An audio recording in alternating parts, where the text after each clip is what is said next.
আমাদের গ্রামের পাশে একটি পার্ক আছে। সেই পার্কের নাম চন্দ্রগিরি পার্ক বা চন্দ্রগিরি উদ্যান।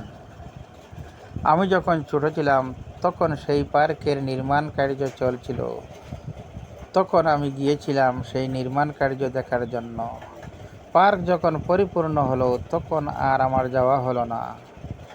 হঠাৎ আমার মনে পড়লো এই পার্কে একটু ঘুরে আসব। তাই গেলাম সেদিন।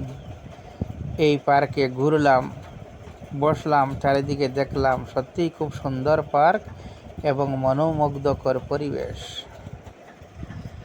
এই পার্কে যখন আমি হাঁটছিলাম তখন আমার মনে মনে জান্নাতের কথা মনে পড়লো।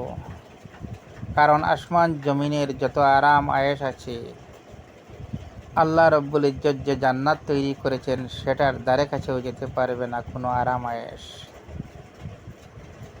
দুঃখের বিষয়, আমরা কিন্তু সামান্য দুনিয়ার সুখের জন্য জান্নাত হারিয়ে আমরা জাহান্নাম অভিমুখী হয়ে যাচ্ছি।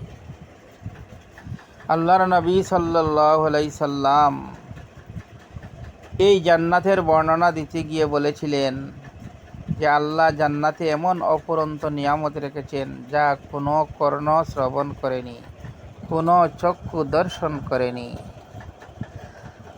আর আমাদেরকে বলেছিলেন, তোমরা যখন আল্লাহর কাছে জান্নাত চাইবে, যখন জান্নাতুল ফিরদৌস চাইবে, কারণ সেটার মধ্যে আল্লাহ অপরন্ত নিয়ামত রেখেছেন।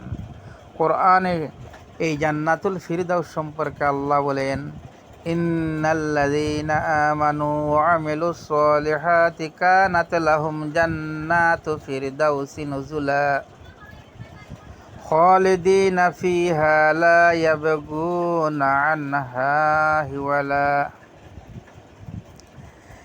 নিশ্চয় যারা বিশ্বাস করে ও সৎকর্ম করে তাদের অভ্যর্থনার জন্য আছে ফিরদাউসের উদ্যান।